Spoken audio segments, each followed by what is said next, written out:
Hello, namaskar and good evening. Welcome to the Kashmir Truth, the show where we bring you the ground reality of Kashmir in transition. Well, it has crossed the Rubicon today along with Jammu becoming a union territory from a full state. Ladakh has also become a separate union territory today in a landmark day that's expected to usher in a sea change in the lives of the people living in these regions. We'll be talking to a special guest about what we can expect now as well. I'm Gautam Roy. And as far as what has happened today, well, J&K ceased to be a state from midnight.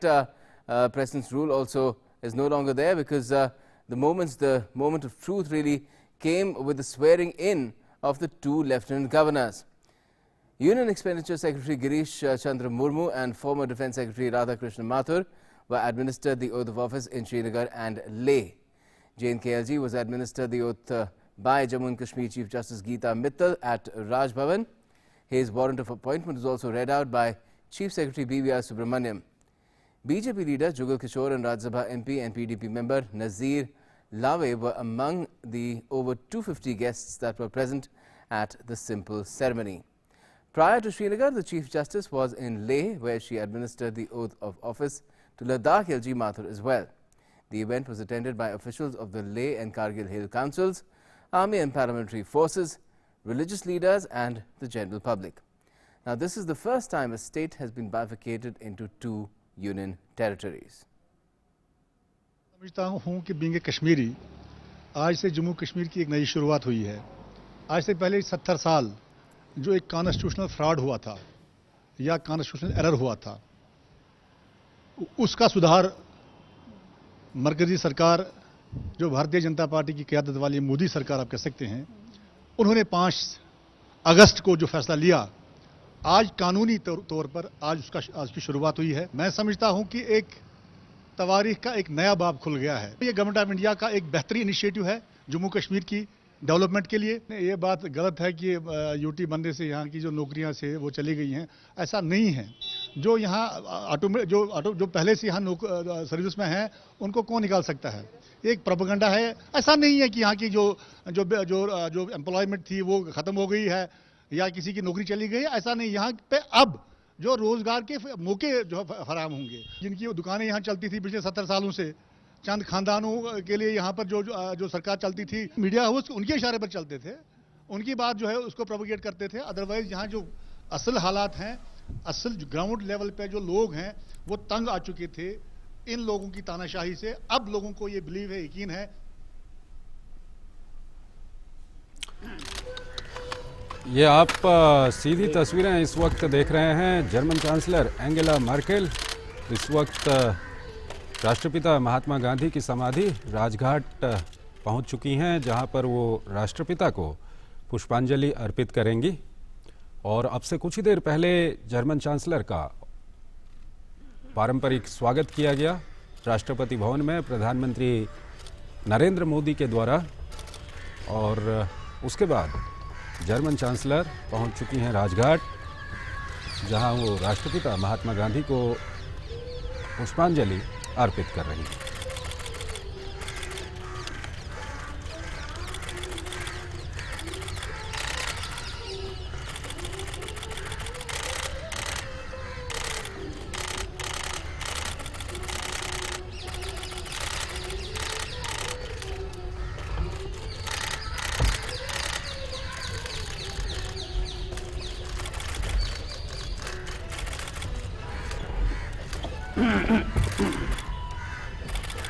तो काफ़ी महत्वपूर्ण दौरा है German chancellor का भारत का।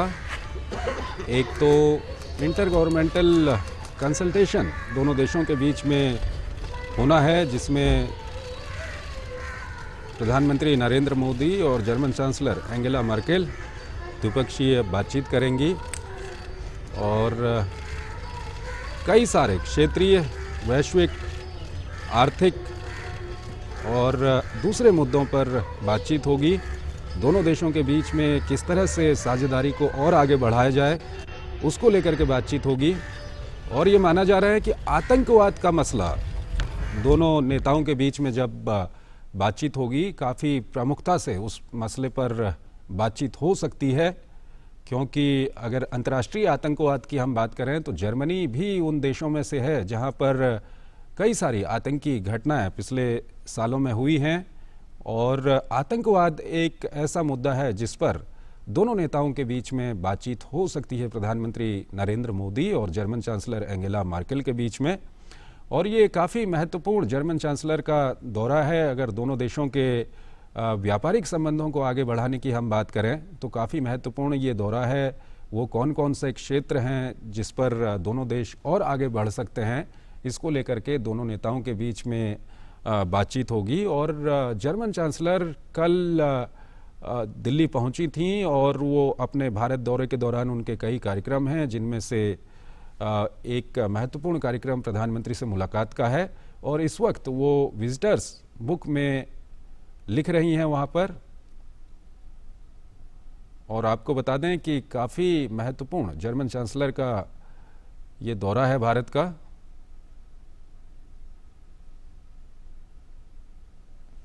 और खासकर सबकी निगाहें लगी हुई हैं प्राइम मिनिस्टर मोदी और जर्मन चांसलर एंगेला मार्केल के बीच में जो मुलाकात होगी और जो द्विपक्षीय बातचीत होगी दोनों देशों के प्रतिनिधि मंडल के बीच में, उसमें सबकी निगाहें लगी हुई हैं। उसमें व्यापारिक, वैश्विक और क्षेत्रीय मुद्दे तो होंगे ही। ये माना जा रहा है कि आतंकवाद प्रमुख तौर पर दोनों देशों के बीच में बातचीत में एक मुद्दा निकल कर आ सकता है, क्योंकि जर्मन चांसलर एंगेला मार्केल की अगर हम बात करें तो वो आतंकवाद के खिलाफ एक वैश्विक मत बनाने में उनकी भी एक बड़ी भूमिका रही है। और प्राइम मिनिस्टर नरेंद्र मोदी पिछले कुछ समय से जब भी वो वैश्विक नेताओं से मिल रहे हैं या अपने विदेश दौरों पर जा रहे हैं या देश के अंदर, वो आतंकवाद को प्रमुखता से उठा रहे हैं। वो ये बताने की कोशिश विश्व को लगातार कर रहे हैं कि भारत सबसे ज़्यादा आतंकवाद से प्रभावित रहा है, आतंकवाद का दंश भारत ने काफ़ी झेला है। और अंतर्राष्ट्रीय मंचों पर भी प्रधानमंत्री मोदी ने इस आवाज़ को उठाया है। उन्होंने ये भी कहा है कि आतंकवाद को लेके जो विभिन्न तरह की परिभाषाएं हैं विभिन्न देशों की या विभिन्न पक्षों की, उन परिभाषाओं को भी एक करने की ज़रूरत है। आतंकवाद के खिलाफ विभिन्न परिभाषाएं नहीं हो सकती। आतंकवाद के खिलाफ एक ही जंग लड़ी जा सकती है, एक ही परिभाषा हो सकती है। और फिलहाल ये सीधी तस्वीरें आप देख रहे हैं दिल्ली के राजघाट से, जहां पर जर्मन चांसलर एंगेला मार्केल ने राष्ट्रपिता महात्मा गांधी की समाधि पर पुष्पांजलि अर्पित की और उसके बाद विजिटर्स बुक में उन्होंने लिखा। और फिलहाल उन्हें ये मोमेंटो दिया जा रहा है महात्मा गांधी की प्रतिमा का। और ये गांधी जी का चरखा जो जर्मन चांसलर को भेंट किया जा रहा है।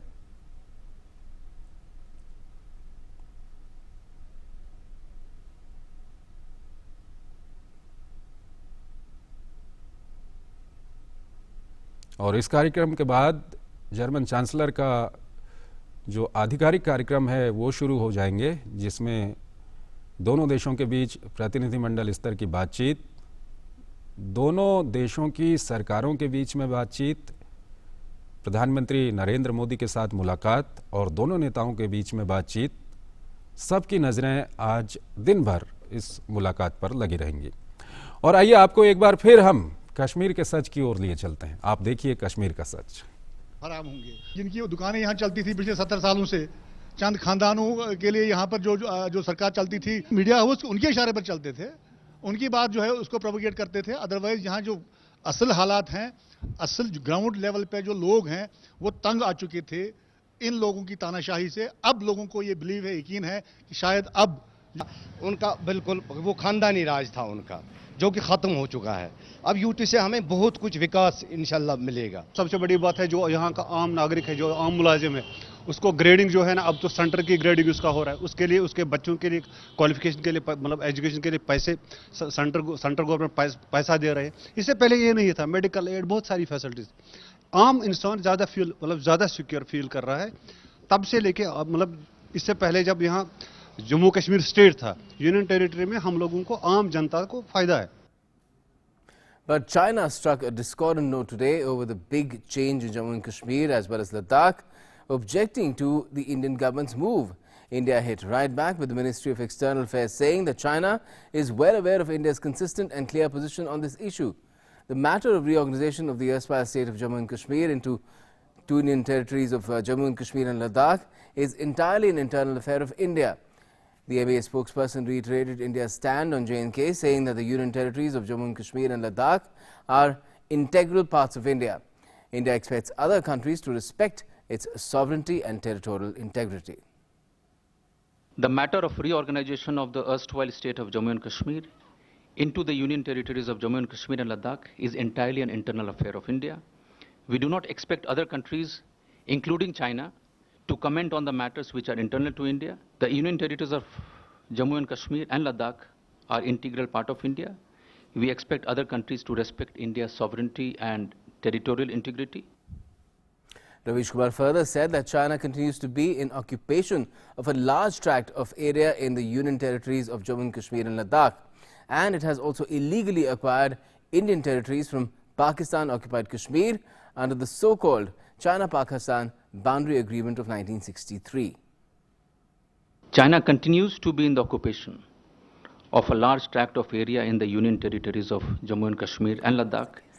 It has also illegally acquired Indian territories from Pakistan-occupied Kashmir under the so-called China-Pakistan Boundary Agreement of 1963. India has consistently conveyed its concerns to both China and Pakistan on the projects in so-called China-Pakistan Economic Corridor, which is in the territory that has been illegally occupied by Pakistan since 1947. Well, we talk about this war of words as well. Apart from the big change that has come as far as the erstwhile state of Jammu and Kashmir is concerned, now it's two Union territories. To talk about it, we have in our studio Javed Rahmani of the Sahiban Urdu Daily. He's the editor there. Welcome to the show, Javed. Just tell us, before we go into what the exchange of words has taken place between India and China, just tell us what is going to change from here on for the people of Jammu and Kashmir and Ladakh, because if you look at it, this region was under central rule ever since President's rule was enforced and since the assembly was dissolved as well. But now what else is going to unfold? It is a big victory, not in Jammu and Kashmir, but entire India. And today announced and really ground implement in Union Territory. It is a big victory in Jammu Kashmir people. ये वहाँ के लोगों के लिए बहुत बड़ी कामयाबी का दिन है और तारीख़ का दिन है। ख़ास के हमारे पहले होम मिनिस्टर सरदार वल्लभ भाई पटेल का जन्मदिन मनाया जा रहा है। इस मौके से सेंटर ने, इंडिया की सेंट्रल गवर्नमेंट ने एक बड़ा तोहफ़ा दिया है। जो ऐलान तो 5 अगस्त को हो गया था, अर्लियर 5 अगस्त, बट वो ग्राउंड पे आज जो रियलिटी इम्प्लीमेंट हुआ वो आज की तारीख़ में सुनहरे लफ्ज़ों से लिखा जाएगा। बिल्कुल। तो इसके साथ साथ और क्या क्या तब्दीली जल्दी हो सकती है, क्योंकि हमने देखा है जैसे ही जब असेंबली डिसॉल्व हुई और उसके बाद 5 अगस्त की तारीख आई, काफ़ी सारे कामकाज को तो केंद्र आगे तेज़ी से बढ़ा ही रहा है, जो पहले भी शुरू कर दिए गए थे। कई विकास के कार्य हैं, खासकर इंफ्रास्ट्रक्चर डेवलपमेंट का है, कनेक्टिविटी की बात है। लेकिन अब इसके साथ साथ जब यूटी का स्टेटस हो जाएगा तो और किन कामों को और गति मिल सकेगी, या फिर कुछ ऐसे भी चीज़ें हो पाएंगी जो पहले नहीं हो सकती थी? बिल्कुल, आपने सही कहा कि पहले क्या था कि वहाँ पे एक तरह से जमहूरियत का गला घोटा जा रहा था।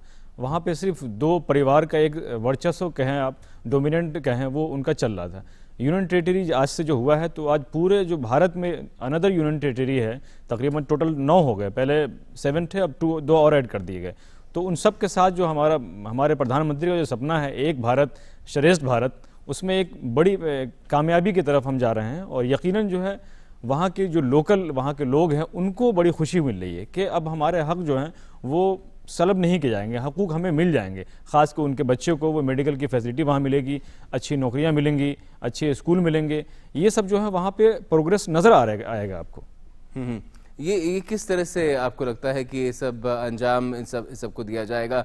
केंद्र की जो प्रयास चल रहे हैं वो एक तरफ है, लेकिन अब एक तरह से पूरे देश की जो सिविल सोसाइटी है वो भी उसमें कंट्रीब्यूट कर पाएगी। बिल्कुल आपने सही कहा कि देखिए अब देश का एक नागरिक वो अपने आप को ये गर्व महसूस कर रहा है कि पहले होता क्या था, सिर्फ पेपर पे हम कहते थे कि भाई कश्मीर हमारा अटूट हिस्सा है, लेकिन अब हम उसको दिखा रहे हैं, इम्प्लीमेंट करके देख रहे हैं। एक एक आदमी गर्व महसूस कर रहा है कि वाकई जो है हमारे टोटल जो है 28 राज्य हैं, 9 यूनियन टेरिटरी है, we are all Indian, we are all Indian. हम एक साथ सांस लेते हैं, एक साथ उनके दुख में साथ रहेंगे। ये एक एक आदमी का, एक एक नागरिक के लिए उल्लास का माहौल है।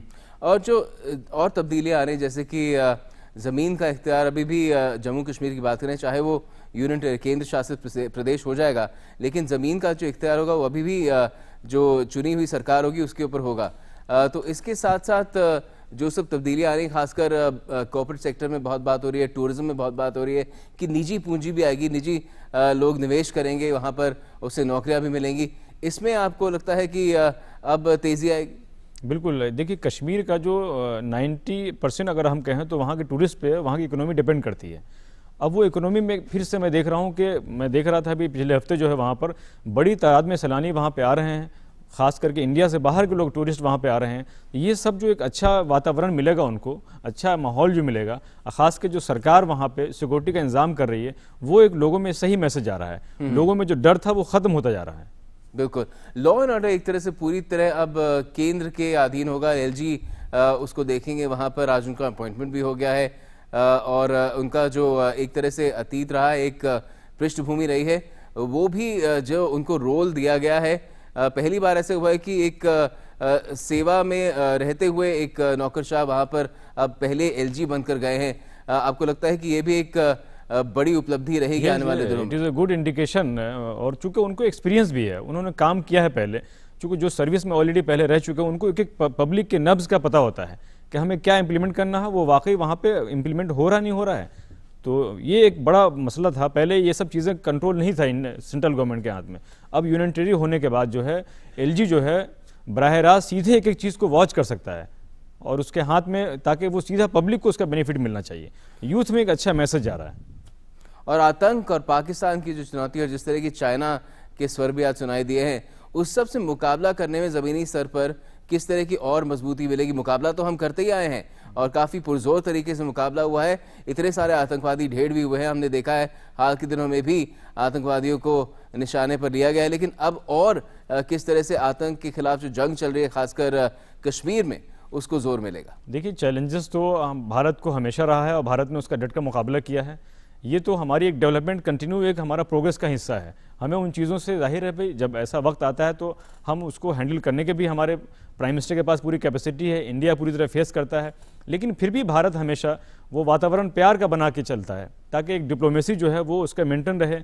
खास के यूएनओ में जो मैसेज जा रहा है हमारा इंडिया का कि भाई हम कैसे वहाँ उनके साथ, अपने पड़ोसी मुल्कों के साथ बिहेवियर कर रहे हैं, ये भी एक हमारा एक तरह से बेहतर मुस्तकबिल में एक बेहतर आप कह सकते हैं। पाकिस्तान जो हरकत कर रहा है वो पूरी दुनिया देख रही है, लेकिन बावजूद इसके हम एक अच्छे पड़ोसी की उससे उम्मीद रखते हैं। अच्छे पड़ोसी को जो हक होते हैं वो उनको करना चाहिए, वरना फिर हम किसी से कमज़ोर नहीं हैं। ऑलरेडी हमारे home minister mister Amit Shah already कह चुके हैं कि अगर कोई ज़रा सी भी सिक्योरिटी के मामले में, खास टेररिस्ट के मसले में कोई चूक होगी, उसका मुंह तो जवाब हम देंगे। जी बिल्कुल, यूरोपियन यूनियन के चुने हुए नुमाइंदे भी देखे गए हैं किस तरह का माहौल है जम्मू कश्मीर में, खासकर कश्मीर में, और जिस तरह का एक भारत ने पुरजोर अपना स्टैंड रखा है, उसका समर्थन भी वो करके गए हैं कि पूरी तरह से आंतरिक मामला है और इसमें हर तरह की कोशिश की जा रही है कि पूरी तरह से नॉर्मल सी एक तरह से फैल सके पूरे इस क्षेत्र में, और लद्दाख की भी काफ़ी प्रगति होगी। अब ये भी सुनिश्चित किया जाएगा ही।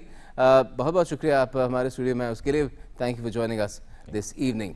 Let's move on for the time being and talk about what's happening as far as the newspapers published in the Kashmir Valley have been headlining today. Well, most led with the news about Jammu and Kashmir and Ladakh transitioning into union territories, and the latest on the visit of the members of the European Union to Kashmir. Take a look. Most newspapers published from the valley lead with the news about Jammu, Kashmir and Ladakh transitioning into union territories, and the latest on the visit of members of European Parliament to Kashmir. Urdu daily Tamil-e-Irshad has carried the news about Prime Minister Narendra Modi signing an agreement through which Saudi Arabia has joined ranks with India to oppose interference in internal matters of another country, in a veiled reference to Pakistan's attempts to internationalize the Kashmir issue after New Delhi scrapped Jammu and Kashmir's special status. English daily Rising Kashmir has front-paged Jammu and Kashmir becoming a union territory and about the Lieutenant Governor of J&K and Ladakh being sworn in today. Urdu daily Kashmir-e-Uzma has carried the news about the students of Jammu and Kashmir who are appearing for their class 12th board exams in the valley. The daily has also carried the news about Ladakh and J&K becoming union territories. This has happened for the first time since 1947. English daily Srinagar Observer has carried the news about J&K and Ladakh becoming union territories after 70 years. Urdu daily Srinagar Times has also carried the news about European Union's visit to the valley being successful. EU says that they like their visit to the valley and they stand together to fight terrorism. Kashmir Times has carried the news about the European Union MPs saying Article 370 is the internal matter of India and we stand by India in the fight against terror. And there was tremendous enthusiasm for the run for unity in Srinagar as well, just like the rest of the country today. A large number of local youth participated in the run organized on the occasion of the birth anniversary of India's Iron Man Sardar Vallabhbhai Patel by the CRPF in the heart of the J&K capital. The run was all the more special in the valley this year as the change from state to union territory was also being ushered in the same day. आज के दिन जो है एक राष्ट्रीय एकता दिवस के रूप में जो मनाया जाता है ये, तो हम सब लोग जो है एक साथ यहाँ से दौड़ के जाएंगे अपने कैंप तक। ये देश के लिए बहुत महत्वपूर्ण है मैम। इससे लगता है कि हाँ देश एक होकर आगे बढ़ रहा है। अगर सब यूनिटी के साथ रहेंगे तो इज्जत भी मिलेगा, अगर सब यूनिटी के साथ रहेंगे तो देश का थोड़ा अच्छा भी रहेगा। हम भी यही सोच चाह रहे हैं कि सब एक दूसरे के साथ मेल मिलाप से मिले रहें। यूनिटी होगा तभी देश विकास करेगा और तभी जो अच्छे से प्रोग्रेस हो सकता है देश का। तो यूनिटी तो बहुत जरूरी है, बिना यूनिटी के तो एक नेशन अच्छा विकास नहीं कर सकता, प्रगति नहीं कर सकता। ये फॉर द फर्स्ट टाइम हमारे यहाँ ये एक ऐसा प्रोग्राम ऑर्गेनाइज किया जा रहा है जिसमें आप देख रहे हो कि हमारे बहुत से बच्चे, सारा field staff, maximum department, civil, जो बहुत शौक से लोग पार्टिसिपेट कर रहे हैं इसमें। ये एक अच्छा मैसेज है, खासकर हमारे इस जो प्रिवेलिंग सिचुएशन है, अगर इस पे run for piece and run for unity का हम मैसेज दे रहे हैं। It's a very good message और बड़े शौक से सारे लोग इसमें पार्टिसिपेट कर रहे हैं। And a special police officers recruitment drive was conducted in Jammu and Kashmir's Poonch district on Tuesday, which saw the participation of thousands of youth. Around 6,800 candidates applied from all over the district. The participating locals thanked the government for taking up the initiative. यहाँ पे हज़ारों की तादाद आप देख लें कि हज़ारों की तादाद में यहाँ बच्चे आए हुए हैं और पूरा अमन माहौल है, बहुत अच्छे शफाफ तरीके से यहाँ भर्ती हो रहे हैं। अच्छा माहौल है, यहाँ पे कोई किसी चीज़ का दबाव नहीं है। तो मैं शुक्रगुजार हूँ गवर्नमेंट का जिन्होंने हमारे जैसे नौजवान बच्चों के लिए रोज़गार खोली है। तो यहाँ सब पुरअमन अल्हम्दुलिल्लाह सब कुछ आराम से चल रहा है, सारा कुछ अल्हम्दुलिल्लाह सब कुछ ठीक है।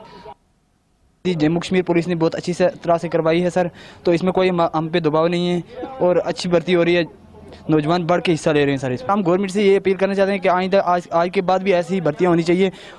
इसमें पूरे डिस्ट्रिक्ट में हमारे पास जो है ऑलमोस्ट जो है 6,800 कैंडिडेट्स ने अभी तक अप्लाई किया है। आज मंडी तहसील को हम कवर कर रहे हैं। 4 तारीख को नेक्स्ट मंथ 4 नवंबर को तमाम जो लेडीज़ कैंडिडेट्स हैं, गर्ल कैंडिडेट्स हैं, उनका एक ही दिन में कवर रखना है हमें। And the Ayushman Bharat Yojana is also catering to the healthcare needs of people from all across the country, and the people of Jammu and Kashmir are also benefiting from the scheme. In J&K's Katwa district, till now 390 golden card holders have got free treatment under the scheme. जैसे ही patient हमारे hospital में enter करता है, हमारा एक OPD registration है जिसके साथ आयुष्मान भारत के गोल्डन कार्ड होल्डर्स के लिए एक सेपरेट रजिस्ट्रेशन है। वहाँ पे अलग से इनकी रजिस्ट्रेशन होती है। रजिस्ट्रेशन के बाद इनको हम लोग डिफरेंट ओपीडीज़ में एस्कॉर्ट देते हैं। एस्कॉर्ट करने के बाद अगर डॉक्टर साहिबान कहते हैं कि इनको एडमिट करना है तो उस वार्ड में, कंसर्न वार्ड में वही स्टाफ नर्स या हमारी एमसी मेडिकल कोऑर्डिनेटर लेके जाती है और वो इंश्योर करती है कि उनका एडमिशन का प्रोसीजर स्मूथ चले। इसके अलावा जो भी मेडिसिन डॉक्टर साहिबान उनके लिए लिख के देते हैं वो उनके लिए हम लोग इंटरनल परचेज करके उनको देते हैं। तकरीबन 390 पेशेंट्स की अच्छी तरह सक्सेसफुली ट्रीटमेंट हो चुकी है। इसके अलावा कुछ ऐसे केसेस हैं जिनको डेट किया है सर्जरी के लिए और उनका पूरा पैकेज है, जो भी पैकेज है वो पूरा प्रोवाइड किया जाएगा उनको और उनकी टोटली कैशलेस ट्रीटमेंट होगी यहाँ पे।